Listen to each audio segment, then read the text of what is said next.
Përshëndetje, mirë se u gjejtë të dashur miq në këtë të shtunë të nxehtë qershore.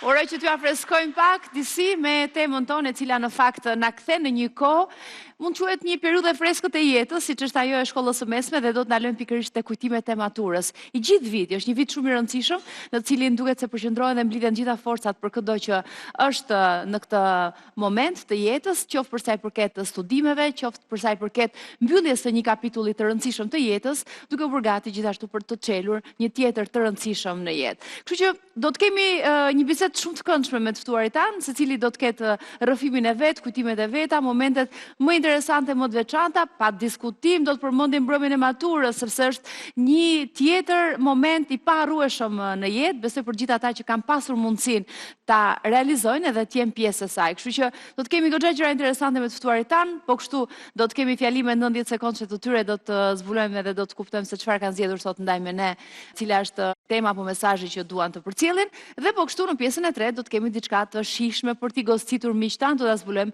pas pak. Kështu që qëndroni me ne dhe unë do të pres menjëherë të ftuarit tanë.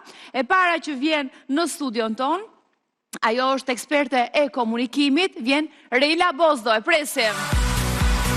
Reila, mirë se erdhe. Falenderoj shumë që je këtu dhe dukesh në super formë, duhet të të komplimentoj. Edhe ti jesh më bukur. Falenderoj shumë, të ftoj të ulesh, dashur. Vazhdoj me një tjetër të ftuar. Ajo është botuese ose drejtuese e botimeve Berg, Ana Shkreli, e presim. Ana, mirë se erdhe. Falenderoj që je këtu. Të ftoj të ulesh. Vazhdoj me të ftuarin tjetër. Ai është kryetari i Partisë Nisma, Endrit Çabani, e presim. Endrit, mirë se erdhe. Falenderoj që je këtu. E ftuara tjetër që na bashkohet është aktiviste dhe pedagoge, Elona Gjebrea, e presim. Elona, mirë se erdhe. Komplimenta për fustanin, shumë i bukur. Dhe vazhdoj me të ftuarin tjetër që e plotson kështu numrin e plotë të ftuarve të panelistëve tanë, gazetar dhe speaker i lajmeve, Renaldo Staliani, e presim. Renaldo, mirë se erdhe. Falenderoj që je këtu. Edhe për mua. Falenderoj shumë. Ja tek jemi të gjithë, i takon secili për ju përfaqëson një gjenerat të ndryshme, edhe nuk e di se sa diferente është për shumë me Sanës, edhe Endritit, edhe Relës, po të paktën me Elonën ka goxha diferencë, kështu që i takon totalisht një periudhë tjetër. Renaldo, nuk e di, le ti përmendim pak vitet kur e keni bërë maturën, pra qëndrojmë vetëm tek viti i fundit i shkollës së mesme. Unë kam mbaruar maturën në 2015. Në 2015-ën. Elona? Dukem shumë e vjetër, po ta them. 1984. Në 84-ën? Wow. Në 2004. 2004? 2011. 2011? 2001. 2001, okej. Kemi disi distancë, po të paktën jeni me dysh përpara. Elona, edhe unë, me njështë. Mirë, matura në fakt është një periudhë shumë e bukur, i parueshëm. Unë besoj që sa intensive është, sa përgjegjësi ka si vit, sidomos nuk e di si ka funksionuar në kohën tuaj, Elona, kur e matura kishte gjithë peshën e shkollës së mesme. Nuk e di nëse i ke takuar asaj kohe, ku ajo mesatarja që llogaritet për të vartur në universitet varej vetëm nga notat që merrje në maturë, kështu që i bide që maturat ketë qenë një vit shumë i vështirë, ndoshta dhe shumë më i rëndësishëm se sa vitet e tjera, ndërkohë që më pas ndryshoi, edhe ishin të 4 vitet që llogariteshin në një mesatare për të fituar të drejtën për studiuar në universitet. Po, në fakt presioni për të patur një mesatare të mirë ka qenë shumë i madh në kohën që unë kam qenë gjimnaziste, kam mbaruar tek Gjimnazi Sami Frashëri. Sigurisht që kanë qenë vite me shumë punë edhe me një konkurrencë shumë të madhe. Po, do më thënë, i ke takuar kësaj kohe, do më thënë, ne vendoste komiteti atëherë. Po, mesatarja llogaritet vetëm me notat e maturës apo të 4 viteve të shkollës së mesme? Nuk e mbaj më të mirë, po kam përshtypjen të 4 viteve. Dilte një mesatare, nuk jam i sigurt për këtë, me thënë të vërtetën, por di që mbaj mend që ka qenë vetëm matura për një periudhë të gjatë dhe pastaj ndryshoi. Mbase, kanë qenë provimet e fundit të maturës. Dhe mbaj mend që ndryshimet kanë ardhur disi më vonë. Edhe provimet e fundit që kanë qenë ato 3 provimet e fundit, ato kanë qenë provime shumë të vështira. Gjithsesi, është një kohë pak e largët që mua më vinë ndërmend vetëm kujtimet bukura dhe pjesa e shkollës ka qenë një pjesë që në një farë mënyre jam mësuar me ato të mësuarin edhe me presionin për të arritur rezultate, kështu që nuk mund ta ndaj dhe kaq shumë gjimnazin nga universiteti në këtë rast për shembull. Ndërsa në kohën time ka qenë para maturës shtetërore dhe provimet i bënte vetë shkolla. Pra nuk është se kishin rëndësi nuk kishin rëndësi notat Po? për të u futur në universitet, sepse vetë universiteti kishte provimet e veta. Po. Pra provimin e maturës që bënte vetë shkolla, vinte një përfaqësues nga Ministria e Arsimit, po bëje aty që ishin provimet e maturës, po ato nuk është se vlenin domosdoshmërisht për ty në universitet, sepse aty kishte një provim hyrës, ku universitetet organizonin provimet e veta. Kjo hiku pastaj Po. dhe u fut matura shtetërore. Dhe fut matura shtetërore që na nxjiu jetën ne të tjerëve. Zgjedhje. Që ishte provimi standardizuar. Ishte një provim dhe 80% e maturës varej vetëm nga këto provime. Ti mund të kishe mësuar 4 vite, 3 vite të gjimnazit, por nëse ti dile e keq te këto provime, ti merrje se kishim bërë një metodë, tani e kanë ndryshuar me koeficient, që të dilte koeficienti i ulët për një degë, për degën tjetër, dhe 80% e rezultateve të tua për të shkuar në universitet varej vetëm nga provimet e maturës. E qartë. Nëse mund të Megjithatë, ndeni nëse ti ke mësuar gjatë 4 viteve, besoj që stresi s'duhet jetë në doza të tilla. Po ka dhe një Varet si problem menaxhon. tjetër në lidhje me këtë, sepse domethënë spektri i dijeve është shumë i gjerë dhe në përgjithësi ato provime që jepen janë 4 provime, të paktën kohën time ishin 4 provime, nuk 4 janë ose tani. 5 edhe anglishtën. Peshën kryesore me mban matematika dhe ato po e Letërsia. gjuhë letërsia. Po. Ndërkohë që ne dimë që inteligjenca është e shumë llojshme, fëmijët kanë prirje për sfera nga më të ndryshme. Domethënë është pak si është ajo që thot Einsteini, që të po themi masësh inteligjencën apo vlerën e një peshku nga aftësia për të gjetur në pemë. Kështu që në këtë sens, domethënë është pak një model dije shumë i standardizuar, i cili nuk besoj që realisht arrin të nxjerrë maksimumin e prirjeve apo të talenteve që mund të kenë. Po dhe sistemi që ishte kur unë dhe Ana besoj kemi bërë provimin ishte që ishte me koeficient. Një, për shembull, letërsia e thelluar, që ishte provimi i me zgjedhje, kishte koeficientin 1.7 te gazetaria, ndërsa te këto lëndët shkencore kishte 1 dhe nëse unë që nuk doja të vazhdoja fare për një lëndë shkencore, po duhet jepja patjetër një provim matematike. Nëse unë dilja keq te provimi i matematikës, që unë e kam marrë gjithë jetën matematikën, unë nuk do e kapja do degën që doja, vetëm për shkak se tani unë do shkoja do studoja për gazetari, por ç'a më duhej mua matematika? Që t'jepja provim dhe të stresohesh sa kaq shumë dhe të kishte 40% të totalit një provim i matematikës për mua. Unë mendoj që provimet në fund të maturës bëjnë sens që ti t'japësh ato provime dhe më pas të kalosh, po ndoshta duhet ndryshuar lloji provimeve që jo ndoshta vetëm këto 4 lëndë, mund të jetë më e gjerë zgjedhja e 4 lëndëve në varësi të degës në cilën ti të më tutje. Se fëmijët kanë, që po thoshte edhe Ana, që fëmijët kanë prirje të ndryshme. Pikërisht, po. Një lloj diskriminimi për disa që kanë një prirje të caktuar, përballë atyre që kanë një prirje tjetër. Po pra, domethënë ideja është të mos kufizohet vetëm në këto 4 lëndë provimit, të ketë më tepër dhe më pasi të zgjedhësh ndoshta për të dhënë provime sepse llogarit prirjen tënde dhe degën që dëshiron. Pa u marr pastaj me mënyrën që matematika në vetvete është, sidomos në vitet e kaluara, ka qenë shumë ajo quhet outdated, pra e dal nga koha, kuptimin që se logjika ti do duhet matematika si mendim kritik.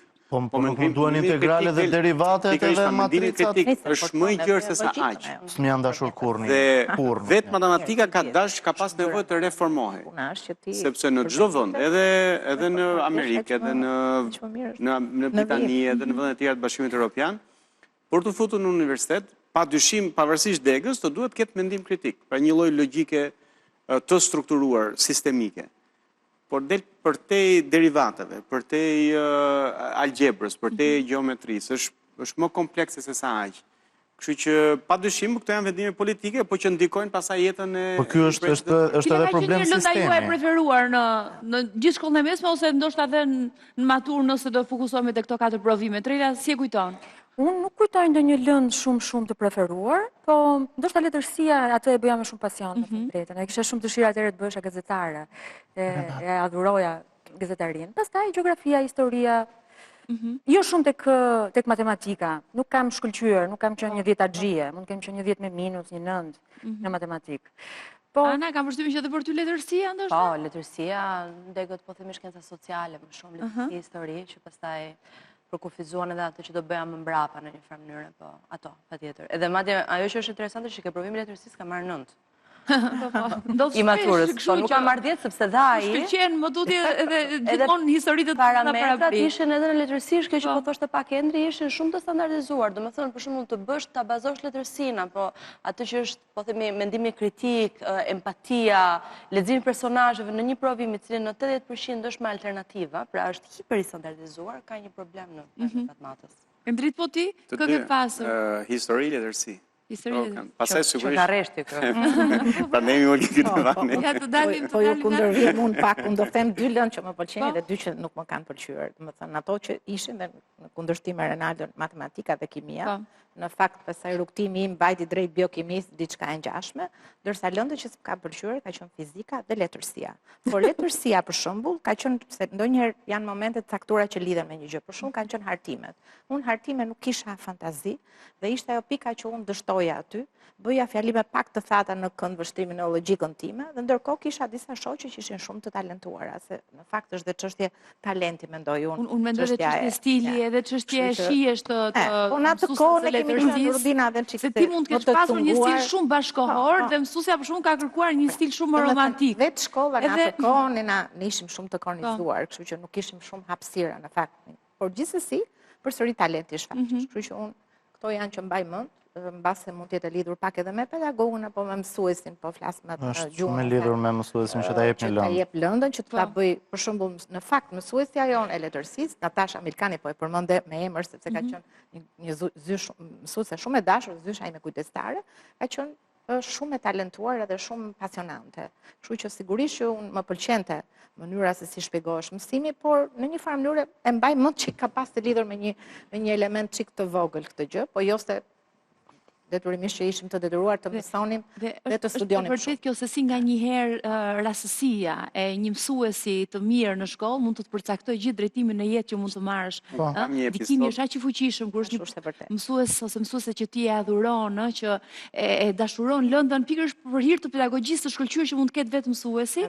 Dhe më pas ti merr pikërisht atë drejtim që se prindrit e tu për shkak se kishin konceptuar fare, presin që ti ngjash atyre për shkak. Ndërkohë që është mësuesi që ndikon në drejtim. Mësuesit është i jashtëzakonshëm. Kam një episod, ishim në një darkë në Oxford, ata ishin të gjithë Clarendon, pra që ishin më të mirët e fushave të ndryshme.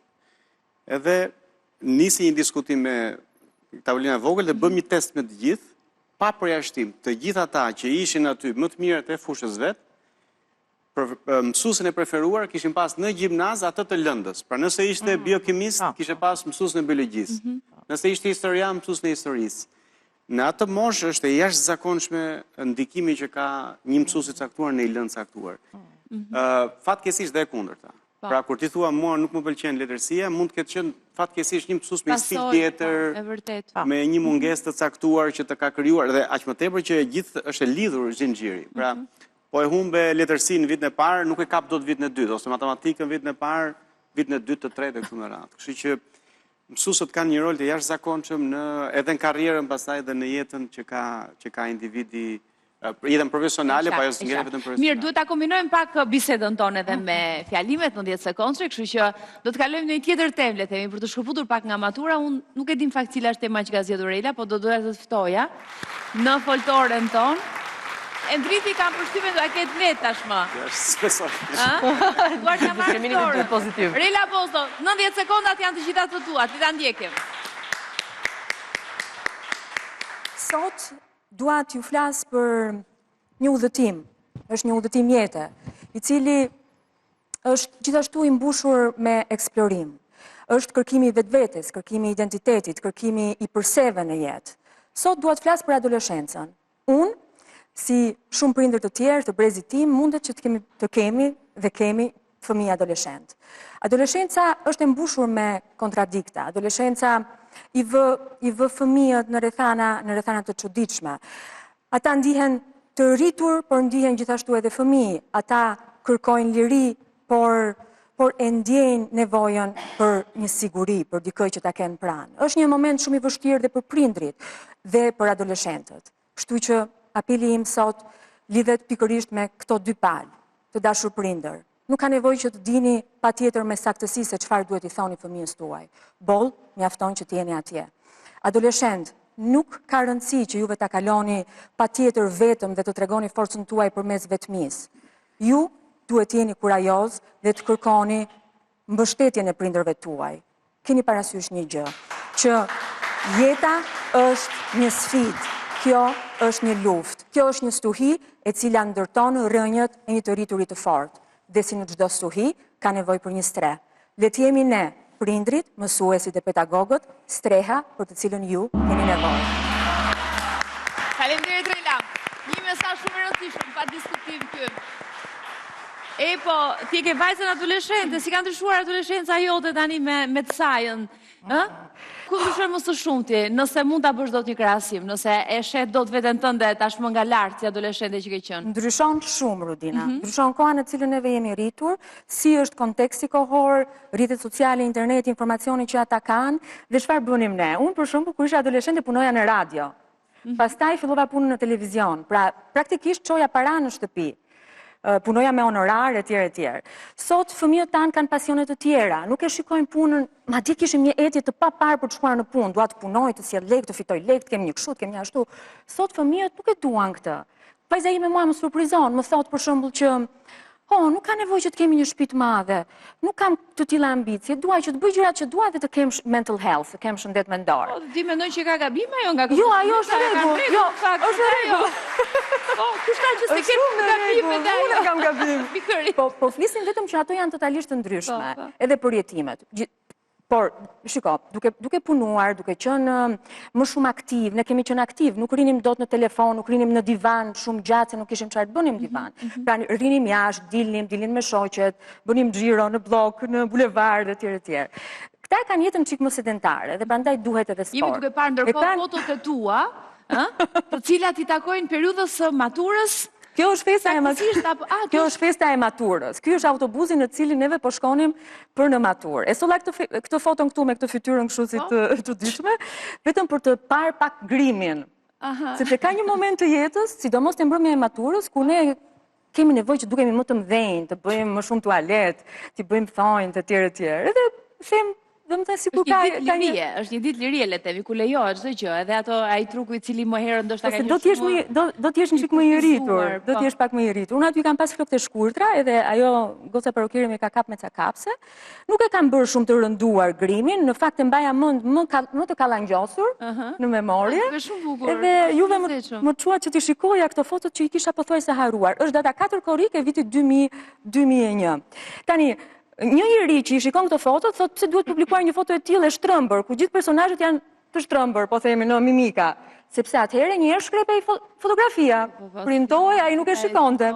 Dhe e bukura e kësaj është që kujtimet tona të maturës janë të gjitha flu, të turbullta, sepse ka dështuar fotografi.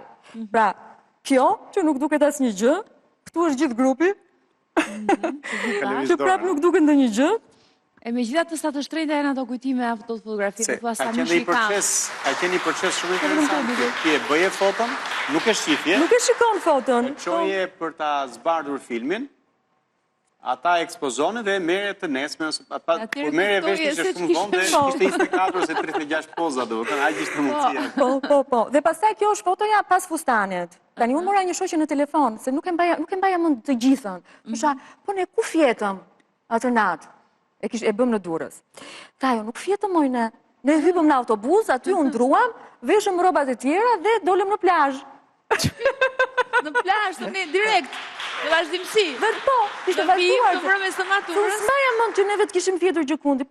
Pra, kishim pushuar ndoshta gjysmore në autobus dhe pastaj kishim filluar ditën normalisht në plazh. Plazh, shumë e bukur kjo. Vetëm po ti je sa vjeç je. Mirë. Por dua të vazhdojmë tani, ti kombinojmë pak me mbrëmjet e maturës, pak më tutje, po dua të kujtoj pak të vitin e maturës. Domethënë, edhe në gjimnaz, maturantët pa diskutim janë më të rriturit e shkollës edhe ndjehen më të rritur, po unë kam përshtypjen që nuk është si ai i vitit të tretë që ndjehet më i rritur se viti i dytë apo viti i parë. Matura ka një peshë tjetër, maturantët duket si gjatë të ikur nga gjimnazi, që kur niste ai viti i fundit. Nuk e di e keni pasur ju këtë perceptim për maturantët. Merrnin pamjen e studentëve pak a shumë, vetë fjala maturant i bënte të ndjeshin më të rritur. Vetë ju sa keni ndjerë këtë dhe si ka qenë matura juaj, si do ta përkufizonit ose si do ta përshkruanit? Gjitha të vit, qoftë nga lifestyle i ditëve të jetuara, qoftë nga stresi i studimeve dhe i notave të mira që duhet të arriheshin për të vazhduar më tutje, qoftë nga ndryshimet, misirat që do shkëputeshin ose do të mbaronin në rastin më të keq, por që edhe mund vazhdonin sigurisht si shumë prej jush me siguri e keni bërë. Ana, si e kujton ti këtë vit? Unë kam pasur shumë të vështirë vitin e maturës, sepse unë kam bërë samifrashën. Dhe në vitin e maturës time ndodhi një incident, ka qenë një vit në cilin në ran tavanet e Samiut pa pritur mbas orarit zyrtar të shkollës dhe na transferuan tek gjimnazi Partizani për ta bërë mbasdita. Në 2011 në ranë tavanët e Samiut, godina vjetër, tani është bërë godina re, dhe ne na çuan të gjithëve në turnin e mbasdites të Partizane. Dhe mbaj mend që ajo ka qenë një periudhë shumë çorientuese, sepse ne xhak ishim nisur të punonim me kurset që bënim, secili nga ne bënte kurse për të përgatitur për provimin e maturës pastaj, sigurisht edhe për provimin e hyrjes në universitete. Dhe u detyruam të ndronim komplet regjimin, që do të thotë këto kurset përgatitore i bënim paradite, në mënyrë që në 1:30 të nisnin pastaj gjimnazin tek Partizani dhe gjithë pjesa, po themi, e kafeve, knajsis, të dalave, etj. Psoi një çoroditje të madhe, sepse domethënë u bllokua pasditja, detyrat duhet i bënin pasdite në mëngjes, domethënë u prish komplet ky ekosistem. Kështu që në matur ato ka qenë një vit shumë i vështirë, domethënë edhe e kam përjetuar me një lloj stresi, po them, pikërisht sepse na u prish kjo zinxhiri i zakonshëm. Megjithatë, prapë ke parasysh kur je shumë i ri, unë jam akoma e re, po themi kur je shumë i ri, e gjen kënaqësinë në çdo lloj gjëje, domethënë arrin ta përshtash. Ka pasur gjithmonë shkolla ose klasa një personazh i cili bënte atë bllokun e famshëm të kujtimeve, ku linin të gjithë nga një impresion të vetin ose një kujtim, një shprehje, me vizatime, me gjëra, ndoshta me ndonjë foto të ngjitur. Gjithmonë dikush e ka bërë atë. Dhe ti tani kur mendon, thua, sa mirë që ja pas vajtur mendja dhe sa mirë që s'ka përtuar ta bëj, sepse tani ja kupton vlerën kujtimeve të kësaj natyre, apo jo? Unë vjen keq tash më kujtohet që do ta kisha marrë atë librin ton që kemi pas, ne Kari Fullsën e bënim një libër. Po?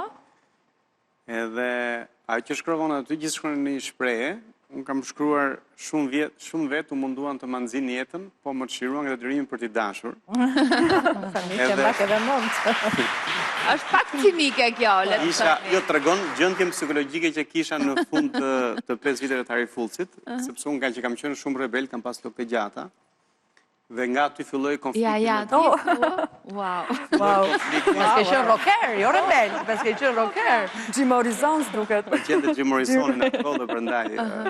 Dhe drejtori vinte në klasë, më nxirrte jashtë, thoshte shko prej flokët. Dhe ky muhabet ishte vazhdimisht dhe aty u kryu një tension. Edhe një herë viti në të cilin drejtori që është akoma 2004. Përfonin të prisje flokët në 2004. Po sepse në mencinën e tij ishte akoma në 84. Si është e mund? Flokët, mjekrën, nxirrte për shkak thoshte ikni se shkoni hiqni mjekrën, se kishin 8 vitet 5 i lënin pak mjekër e kështu. Endri, po e vërteta është i ngjan Jim Morrisonit aty. Unë ke fizionominë. Po, shumë interesante, Regina. Më gjake me Timothée Chalamet. Dhe kjo krijoi një tension. Tani e mos qeshnja, nuk ju duket edhe? I ngjan.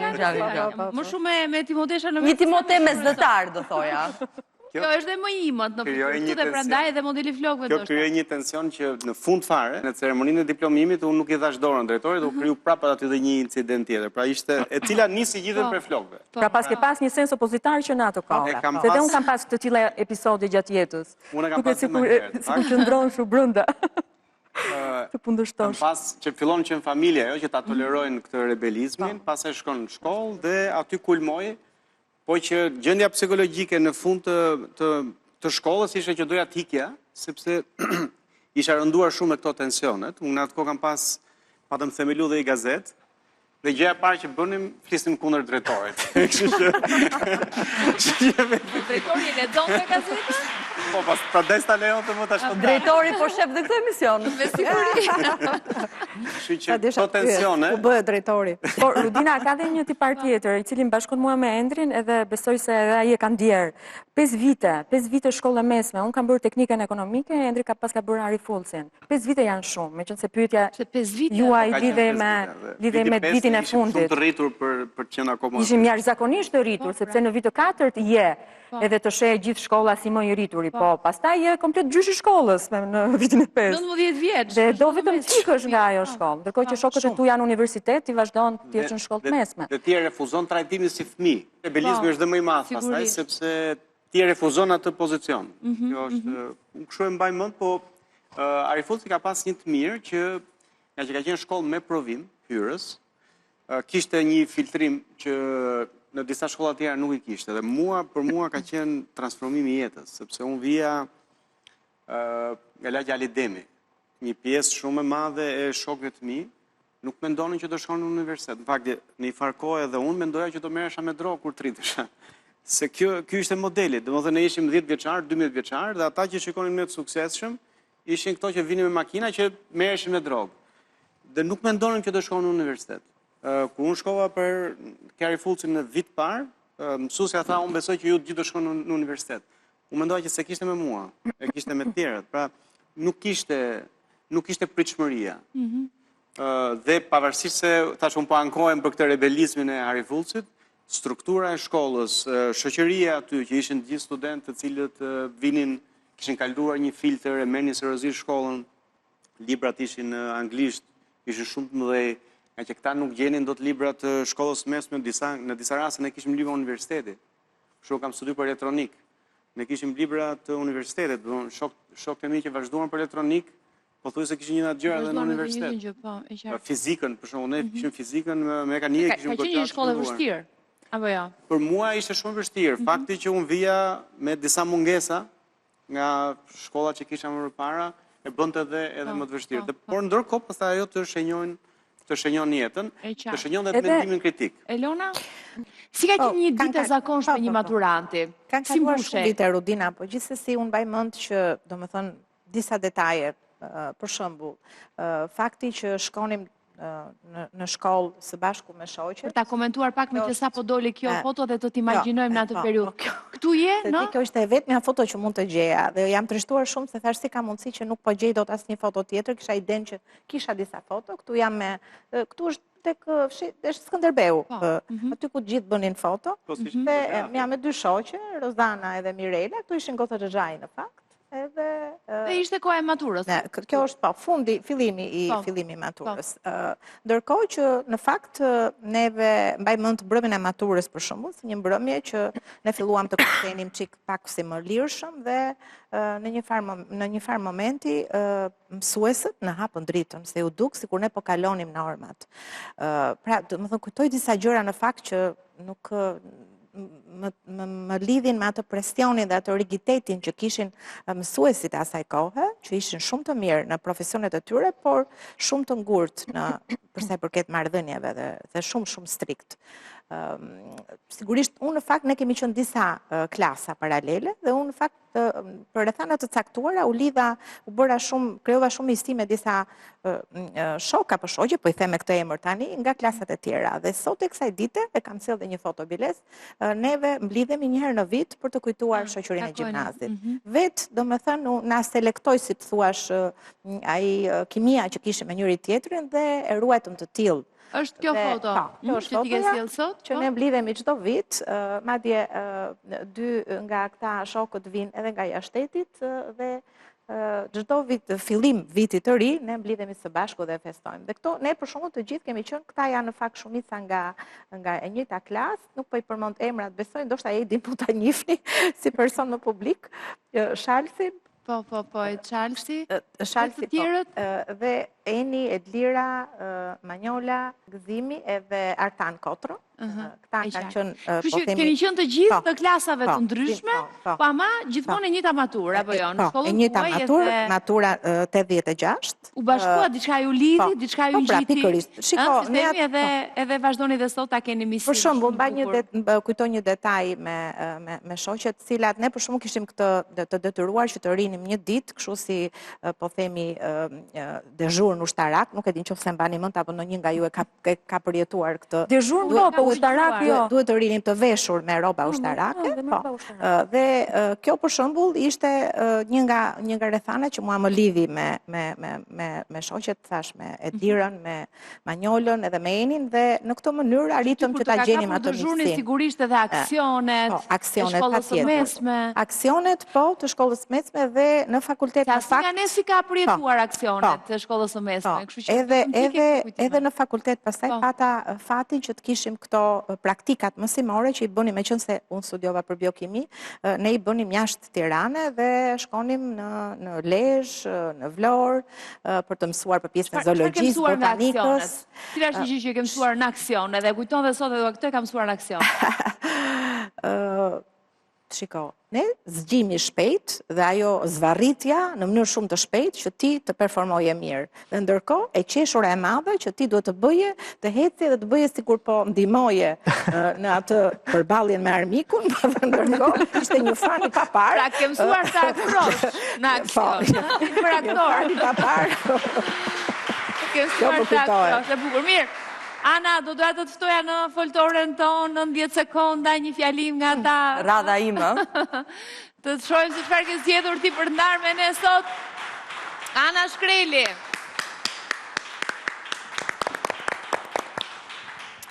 Që në fëmijëri, kur një fëmijë hap për herë të parë një libër, ai nuk mëson vetëm të lexojë, ai mëson të mendojë. Leximi është shumë më tepër se një aftësi teknike. Është dera drejt pyetjeve, kuptimit dhe dyshimit të shëndetshëm. Është aty ku nis dhe mendimi kritik. Kur lexojmë, nuk marrim thjesht informacion, ne i sfidojmë ato, i krahasojmë, i analizojmë, i vëmë në dyshim. Dhe pikërisht ky proces, ky ushtrim i përditshëm i mendjes, është thelbi i demokracisë tonë.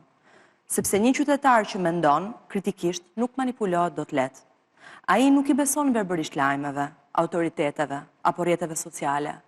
Ai pyet pse, kush përfiton dhe çfarë tjetër nuk po thuhet.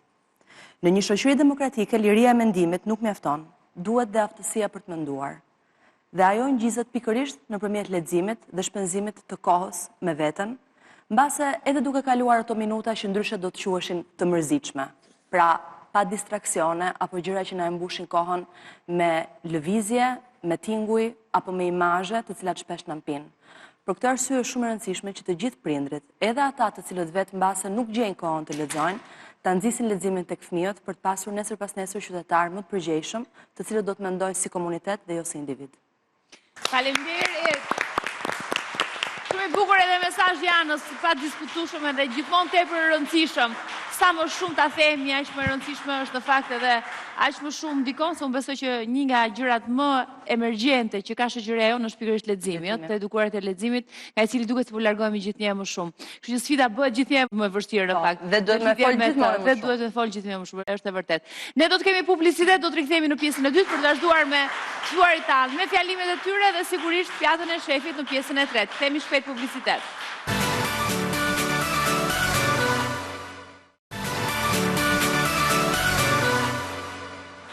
Jemi kthyer në pjesën e dytë, do të nisim me fjalimin e Elona Gjebreas, e cila ka zënë vend në foltoren, 90 sekonda, le të ndjekim mesazhin e saj. Pak kohë më parë, pata fatin që të jem pjesë e një programi ndërkombëtar për menaxhimin IMPM, i cili është një program inovativ dhe unik që mbledh profesionistë nga gjithë bota për të menduar dhe reflektuar ndryshe, për të mësuar dhe udhëhequr ndryshe. Ajo që e bën këtë program kaq të veçantë është ndërlidhja e pjesës teorike me pjesën praktike dhe mentorimi nga profesorët më të mirë nga 5 universitete shumë të rëndësishme botërore dhe me një reputacion shumë të madh. Ajo që unë dua të theksoj është ka të bëjë me mësimin gjatë gjithë jetës. Ndryshe nga mbase perceptimi që mësimi është i lidhur me një etapë të jetës sonë, unë mendoj që mësimi duhet na shoqëroj gjatë gjithë jetën. Dhe nga ajo që unë mësova është nga profesionistë nga gjithë bota, mësova që pikërisht reflektimi mbi atë që ne çfarë kemi bërë, reflektimi për të përmirësuar gabimet që kemi bërë dhe mundësia për të frymëzuar ndryshe është ajo e cila të ndihmon për të hapur një kapitull të ri. Sepse ky program që unë ndoqa nuk ishte fundi i një etape, por ishte fillimi i një kapitulli të ri. Pikërisht ajo që unë dua të bëj tani, të mentoroj, të kontriboj, të frymëzoj dhe të mendoj që çdo ditë është një mundësi për rritje.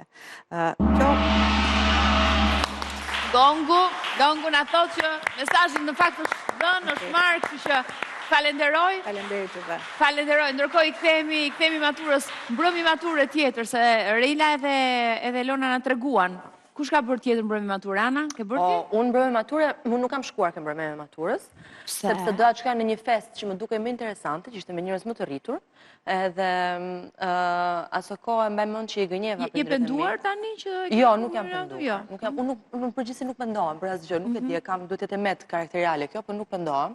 Ajo ka qenë kur mendojnë që një herë është mbrëmje maturës edhe ja. Po ti unë kënaqur shumë nga ajo festa ku kam shkuar, të drejtën.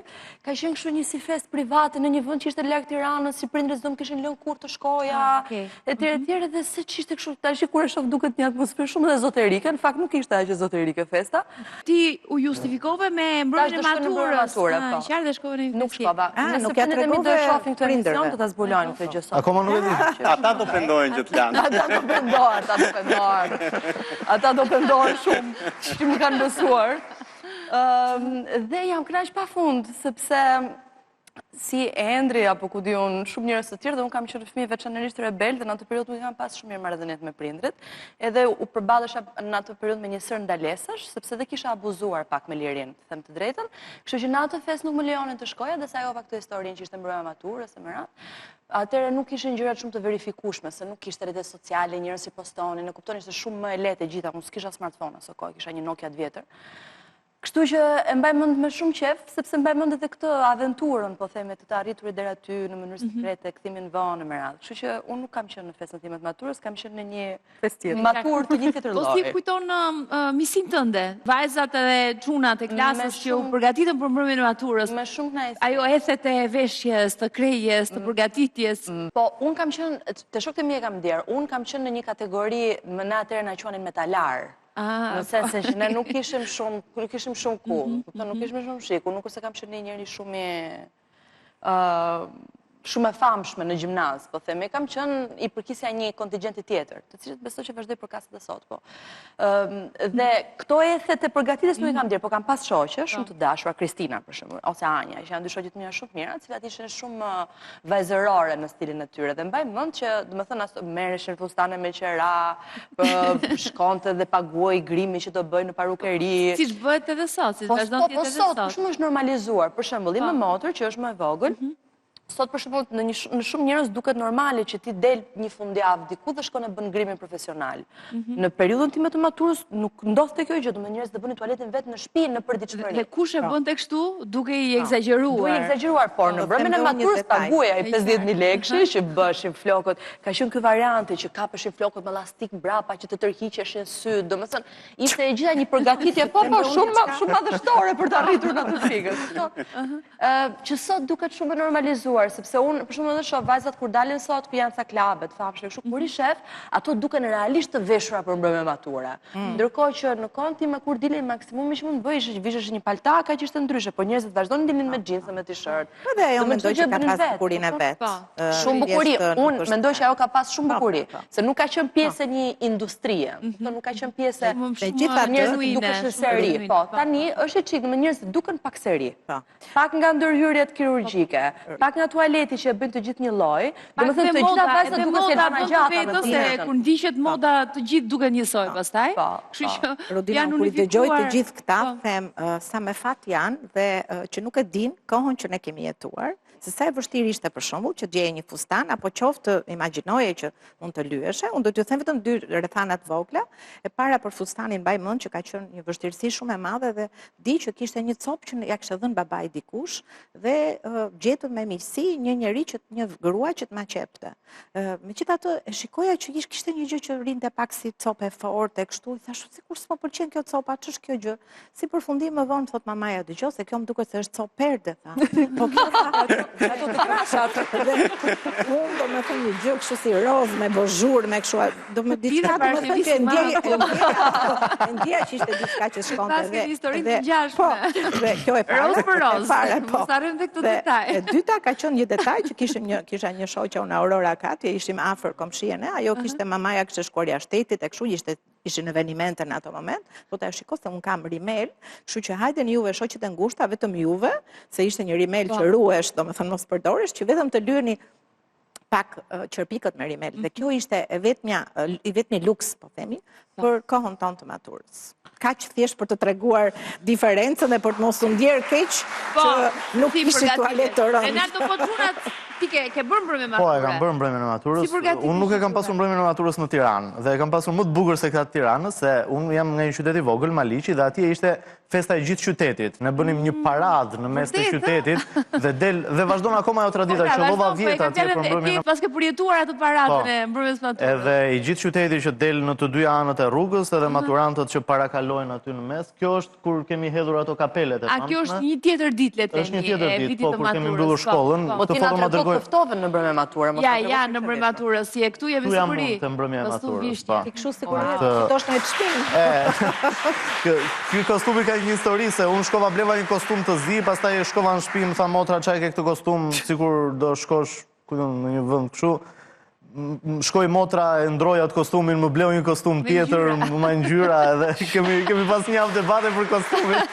Edhe tani sa herë shohim fotot e maturës, sot motra unë kam bërë një rituj se me kostum të zi do kishte dalë edhe në maturës. Do të shkonte gjithë jeta me kostum të zi, se profesioni që bën sot duhet jetë gjithmonë patjetër me kostum të zi. Po unë e kujtoj, ne nuk kishim librin e maturës, që theti ato që mbanim shënimin, por ne kishim ca bluza që i mbanim shënimet e bluzat.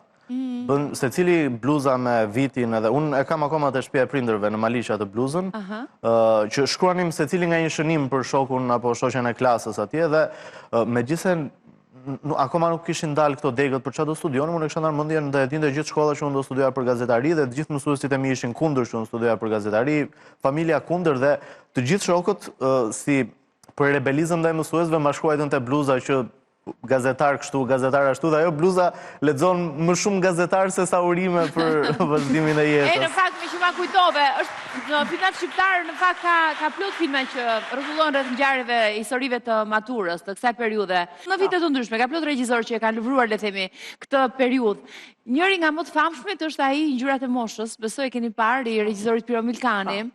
Elvis Pustina ka qenë vajza protagoniste, edhe Raimonda Bulku, nën e bi, edhe zhvilloshin, ja ti kemi pamjet, zhvilloshin paralelisht dy mbrëmjet e maturës të dy gjeneratave në të njëjtin vend, një kat më lart, një kat më poshtë, në të njëjtin ambient, le të themi, në të njëjtin godinë, edhe bëi ky paralelizmi dhe krahasimi, se sa të pastër ishin në mbrëmjen e maturës dhe më pas ishte ritakimi i gjeneratës tjetër, i mamas. Ja, tek takohen këtu pas disa vitesh dhe të gjenë të ndryshuar, si jeta ka bërë të vetën edhe i ka transformuar shumë prej tyre.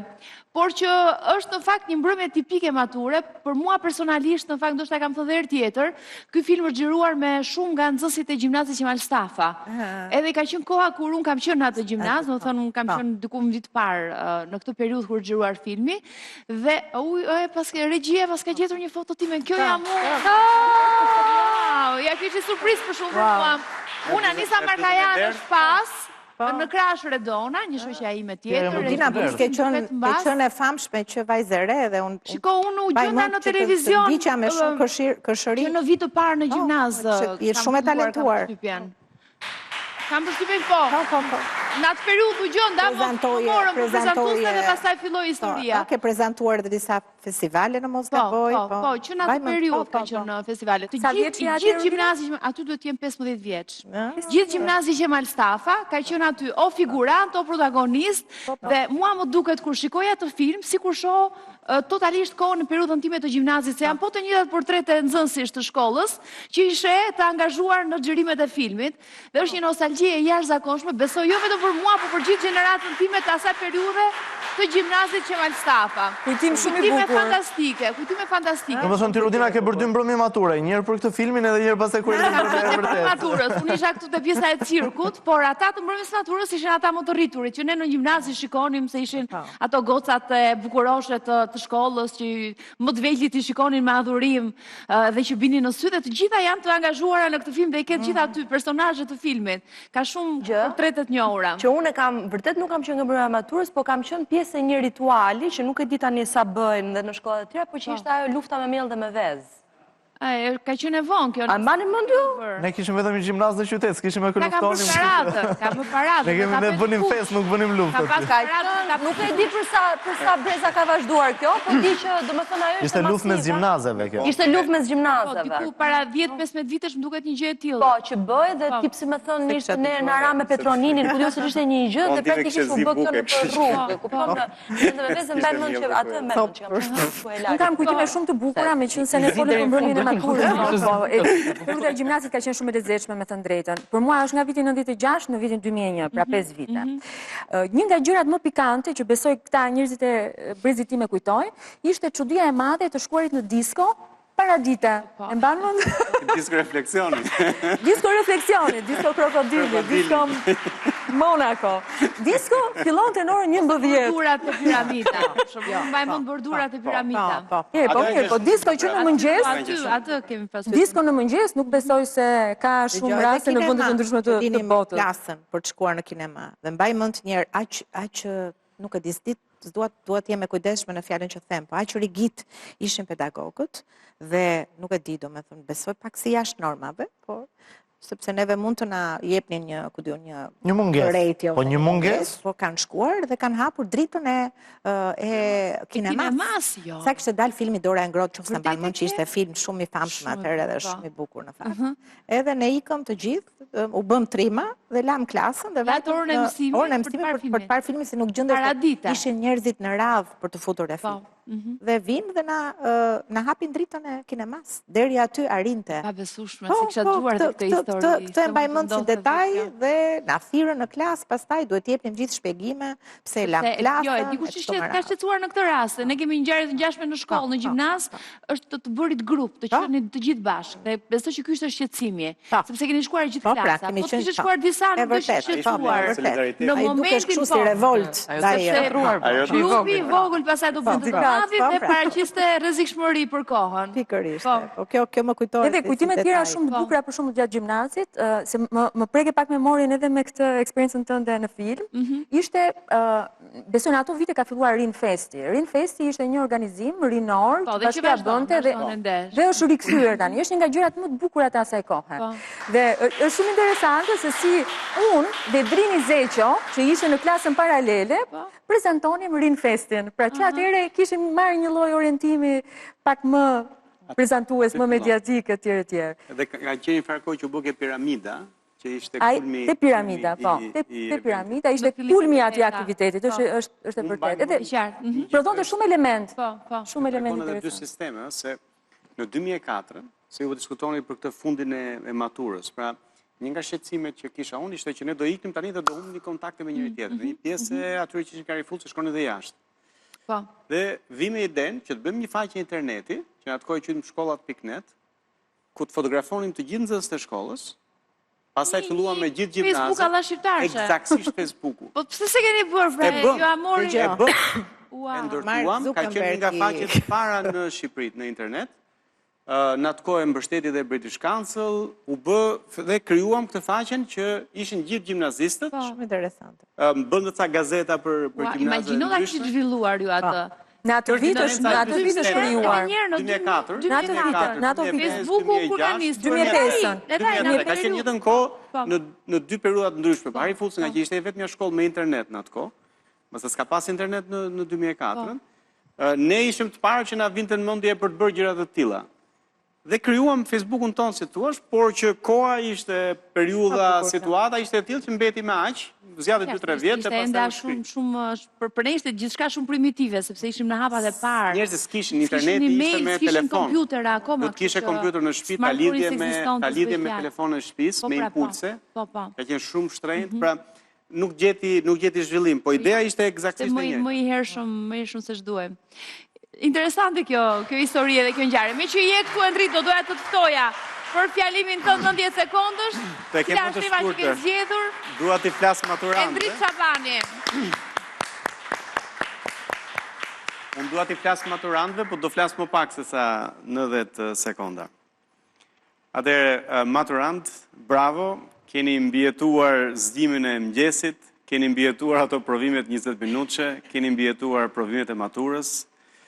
Tani jeta bëhet pak më e komplikuar, nuk ka zile që shënjon fundin e orës, nuk keni pushim të madh, nuk do keni të gjitha strukturat që ka pas shkolla, por do keni zgjedhje. Edhe unë do doja që t'ju sugjeroja që të bëni të paktën 3 zgjedhje të rëndësishme në jetë. E para, zgjidhni një profesion, jo thjesht një vend pune, sepse kjo do shënjoj jetën tuaj profesionale, po jo vetëm. E dyta, qëndroni me familjen edhe kur shkoni larg, sepse ata do të jenë të vetmit njerëz që do ju duan ju pavarësisht se çfarë do bëni në jetë. Dhe e treta, bëni më shumë miq se sa koleg, sepse miqt janë ata që do t'ju japin dorën kur ju bini dhe pavarësisht se ju mund lidheni lart dhe të zbresin me këmbë tokë.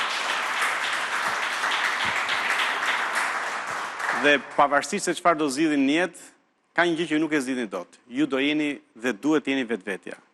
Oscar Wilde thoshte, zgjidh thjesht vetvetja sepse gjithë rolet e tjera janë të zëna. Sukses. Faleminderit Andrit. Shumë e bukur sigurisht edhe ky mesazh për maturantët, të cilët për t'i kujtuar deri tani që flasim kanë dhënë 2 provime, janë dhënë deri tani 2 provime. Gjuletërsia dhe gjuhë e huaj. Ndërkohë matematika dhe lëna me zgjedhje që kanë mbetur në ditët në vijim javët e ardhshme. Ne kemi publicitet, themi pas pak për të vazhduar me bisedën tonë, por edhe për t'i gostitur miq tanë me diçka të shijshme që kemi zgjedhur. Enkas për ta, publicitet.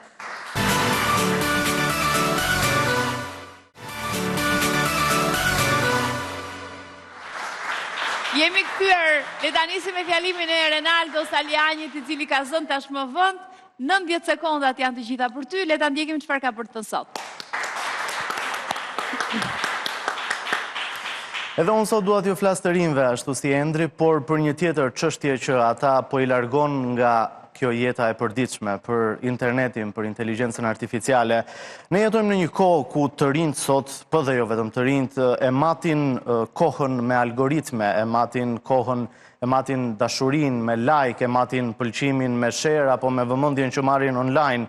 Dhe kjo ju duket sikur është jeta e vërtet, ndërkohë që duke u përpjekur që t'jenë perfekt në rrjetet sociale, janë duke humbur shumë gjëra që nuk do t'i kishin humbur nëse do t'a kishin patur vëmendjen për t'i shijuar dhe jo për t'i postuar. Janë duke humbur shumë perëndime, duke u përpjekur të kapin foton më të bukur për t'a postuar online. Janë duke humbur shumë takime me miq, shumë biseda të vlefshme me familjarët, duke u përpjekur që kohën me ta harxojnë duke bërë një foto të duket perfekte. Janë duke humbur shumë lulet bukura, shumë nuhatje lulesh, duke u përpjekur që asaj lules t'i bëjnë një foto shumë të bukur. Asgjë nuk është e përjetshme, asgjë nuk do të mbetet e përjetshme, kështu që përpiquni të shijoni momentin, ta shijoni dhe jo ta postoni, sepse duke e shijuar do ta mbani mend më gjatë, sesa duke parë fotografinë atij momenti kur ta keni postuar disa vite më vonë. Përpiquni që të jeni njerëz dhe jo robot. Bota do të ketë shumë robot, por do t'i duhen më shumë njerëz në vitet në vijim. Bravo Renaldo. Mesazh që të bën të reflektosh në mënyrë të padiskutueshme. Ky mesazh sa herë dëgjojmë, po problemi është që harrojmë shpejt edhe sërish na merr rrjedha e përditshmërisë. Duhet ta rikujtojmë edhe këtë vazhdimisht. Mirë. Ndërkohë, në studion tonë, tavolina sigurisht është shtruar me gjëra të shijshme që këtë herë në fakt nuk janë një pjatë e zakonshme, por duhet një ëmbëlsirë nga ato me cilat ti s'ngopesh kurrë, siç janë akullorët. Dhe unë do të falenderoj nga Pastiqeri Reka që ka ardhur sot Matilda Axhami, mirë se erdhe, të falenderoj. Faleminderit Pastiqeri Rekës për këto akullore fantastike që ka realizuar sot për ne, edhe të shërbyera kaq bukur. Faleminderit. Me çfarë është e përgatitur kjo akullore? Atyre akullorët kemi me 2 shije, keni me qumësht, si që quajmë edhe na ishte, keni edhe me sheg, ato janë të përgatitura profesionalisht në laboratoret tona, ato mund t'i përgatisni edhe në shtëpi, fillimisht do ju duhet makineria e akullores familjare, ju duhet 400 ml qumësht i ndyrë me 3.5%, 400 ml pana, 200 gram sheqer, pastaj e rrini me mikser dorë dhe pastaj dekor si pas dëshirësh, bajame, të pjekur areqel, shege. Okej. Ne morëm një super recetë sot nga Pastiqeri Reka, të cilën jam e sigurt që do të tentojmë ta realizojmë në shtëpi, sepse nuk është e vështirë për ta bërë akulloren, vetëm do pak durim, derisa të realizohet siç duhet. Ne morëm dhe recetën, kështu që unë dua që ta provojmë pak edhe do t'japim edhe përshtypjet. Ta provojmë pak ta akulloren e shishme sot, me që është edhe nxehtë. Mirë se erdhët edhe njërë, si tuat në shtëpia. Mirë se erdhët, mirë se erdhët. Ju lupshin këmbët. Për të mira e gzime. Ju lupshin duart për këta akullore.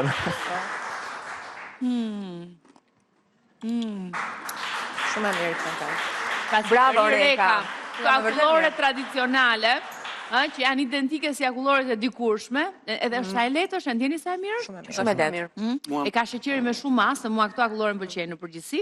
Edhe fantastike, pas sheqeri Reka, vetëm atje gjeni akulloret më të mira. Matitat, falenderoj shumë. Faleminderit, lupshin duart. Pas sheqeri Rekës, mirë. Me që jemi ke kujtime, makina e akullores ka qenë një lumturi për fëmijët. Do të thënë kur kalonte ajo makina që kishte, jo makinë, do të thonë ajo karoca bardhe e vogël me ato ambulante. Karoca ambulante e akullores, pasi fillon rradha e fëmijëve që shkonin me vrap atje dhe besoj që ka qenë super presion për prindërit. Me ato kaushët e shkurtër kështu, super presion për prindërit që të 5 lekë, bunim 5 lekë është identike, të çonë unë nuk po lëshoj dot. Është vërtet shumë e mirë. Po pra që ka shumë e mirë. Sepse është identike një tashi e dikurshme, është e freskët, e mirë dhe nuk ka shumë sheqer. Këtë e theksoj sepse kur janë shumë të ëmbla, duken si shërbet, pas të kalojnë masën. Mirë, për të kthyer tek matura. Mbani mend cili ka qenë një momenti më i vështirë që keni hasur, megjithëse ndoshta e përmendëm pak disi në rrëfimet tuaja, po duke u nisur pikërisht nga këto eksperienca që keni pasur. Nga eksperienca më e bukur ndoshta e maturës gjithashtu. Çfarë do t'i thonit sot maturantëve që janë duke i ndjekur? Zëri se do ja thonit vetes tuaj maturant, pra mund të ishte njëta pyetje që mund ta bëhet. Çfarë do t'i thonit sot vetes tuaj maturant të dikurshëm? Njëkohësisht, imagjinojeni që këtu po ja thonit sot maturantëve që janë duke na ndjekur nga ekrani. Një gjë që unë atkohë ndoshta ja thoya vetes ose unë mendoj se ja thoya vetes është që shumë nga problemet që kur ti je në shkollë të duken jashtëzakonisht të mëdha, duhet i fusësh në perspektivë. Ta pyesësh veten, këto probleme a do jenë probleme mbas 30 vitesh? Nëse mbas 30 vitesh ti do i kesh harruar, mos e vrit fare mendjen. Po, ndoshta jo dhe 30, dhe 5 vite mjaftojnë për t'i zeruar ato, jam dakord me ty. Shumë nga gjërat që ti shqetësohesh kur je i bën shumë të mëdha në atë moment. Pjesë madhon.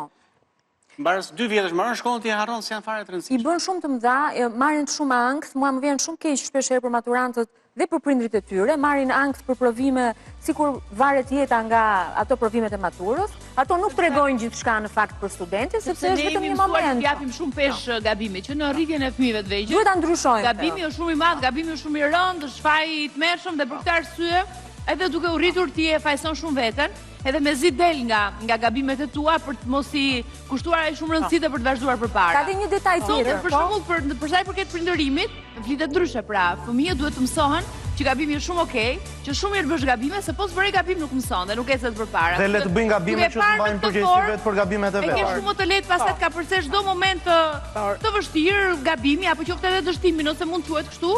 Pas lloj problemi, po thjesht duke vazhduar dhe duke hedhur hapin tjetër. Ka dhe një detaj tjetër, në kohën tonë bëhej shumë e vështirë edhe për ta fituar universitetin. Pra nuk ishte e thjeshtë dhe pesha e provimeve bëhej edhe më e madhe. Ndërkohë që ne tani po ja projektojmë të shkuarën tonë fëmijëve tanë. Sot nuk ngelet njëri pa u futur në universitet. Dikur mezi futeshe në juridik, sot hyn dhe me 8.5 në juridik. Dhe me një notë shumë e lartë. Mua më pëlqeu ajo që tha Endri, është shumë e rëndësishme me gjetë guximin me qenë plotësisht vetvetja. Domethënë sa më pak të bien pre personit shoqëror. Ronaldo? Mos dëgjoni asnjëri tjetër, as mësuesit, as prindrit për atë që ju doni të bëni, për atë që doni të vazhdoni, dëgjoni vetëm bindjen tuaj dhe zemrën tuaj dhe jeni në rregull. Të vlerësoni atë që keni dhe të mendoni që në këtë botë të madhe ka dhe njerëz të cilët nuk i kanë fare këto mundësi që ata kanë. E vërtet. Ju falenderoj shumë që ishit me mua sot këtu, ne do të vazhdojmë të shijojmë të akullore kaq të mirë të pasqyri Rekës, fantastike duhet thënë, dhe me bajame të pjekura. Faleminderit që na ndoqët të dashur miq. Ndoshta ju zgjuan pak nefsin me këtë akullore, por Rekën e dini ku e gjeni. Faleminderit shumë që na ndoqët, do të kemi së bashku ditën e hënë. Kalofshi bukur fundjavë të mbar.